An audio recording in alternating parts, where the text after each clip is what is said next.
Good evening. Today we delve into a pivotal moment for Canada as Prime Minister Mark Carney calls for a radical reorientation of its economy away from its traditional reliance on the United States and towards new global partners. Speaking in Davos, Prime Minister Carney declared a turning point, warning that the world is in the midst of a profound upheaval. He emphasized the urgent need for what he termed middle powers to collaborate more closely to withstand the influence of great powers.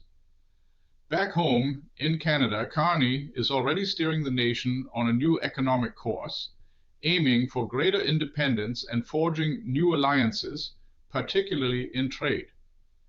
But this ambitious shift is far from simple, as businesses across the country are discovering. Take Jim Estill, owner of Arctic Plow in Ontario. During what should be their peak season, with snowplows working tirelessly, Estill faces a significant challenge. He bought Canada's only snowplow manufacturing company 2 years ago, never imagining that made in Canada would become such a politically charged statement.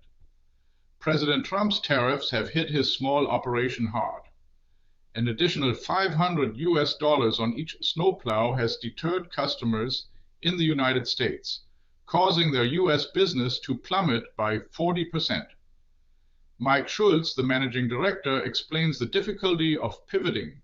He says, "We would love to sell to Europe, as Prime Minister Carney suggests, but the cost of transporting these heavy machines would be far too high." Schultz is now pinning his hopes on an unprecedented wave of Canadian patriotism to offset some losses, alongside the development of new accessories like attachments for spreading sand. Many Canadian companies mirror Arctic Plow's predicament.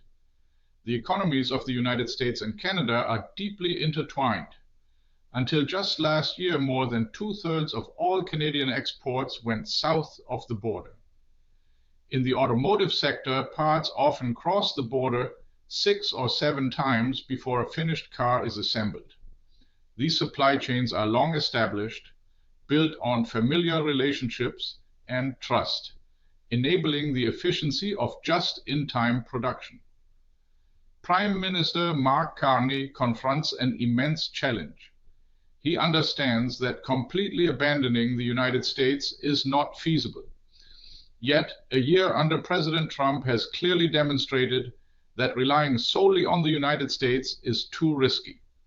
Consequently, the former central bank governor is actively seeking new trade partners, reaching out to China, India, and Europe. His goal is to reduce Canada's decades-long economic dependence on its southern neighbor. The numbers are beginning to reflect his strategy.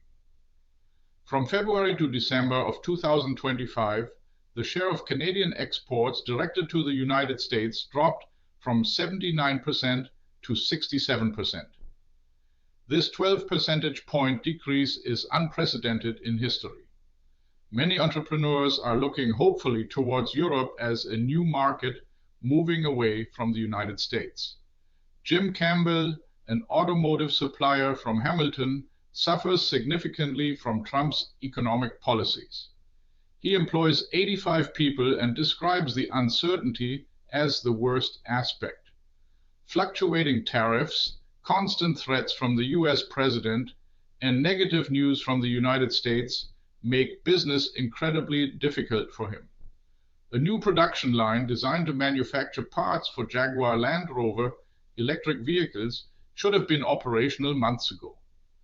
His engineers spent months developing and programming robots, but now the multi-million-dollar facility lies dormant, awaiting a go from his clients.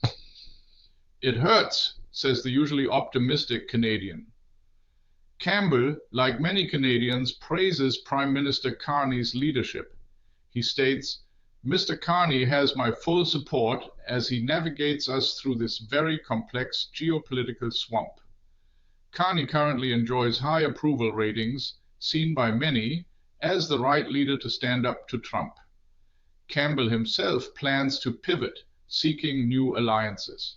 "We've always focused on trade to the south. Now We need to look more to the east and west, he explains, acknowledging that this will take time. He also notes that German companies are not waiting for new partners, citing deeply entrenched supply chains. Europeans are very loyal to European firms. You can't just snap your fingers and be in the market. It will take time. Despite the difficulties and complexities of this new course for businesses, Jim Estel, the investor behind Arctic Plow, insists it is the only way forward. His mantra is to avoid despair and instead focus on the positive aspects of Trump's policies. He reminds us that Canada has overcome many crises, from the banking and financial crisis to COVID. Estel states, tariffs are a nightmare for business people, but an entrepreneur's dream. He believes that every change presents an opportunity. What we are experiencing now is just a small dent, he concludes, predicting that trade will recover and a new world order will emerge. What's your take on Canada's bold economic pivot? Carney ditches US focus. Share your view in the comments. Do you think this will matter in the next news cycle? This video was generated using artificial intelligence.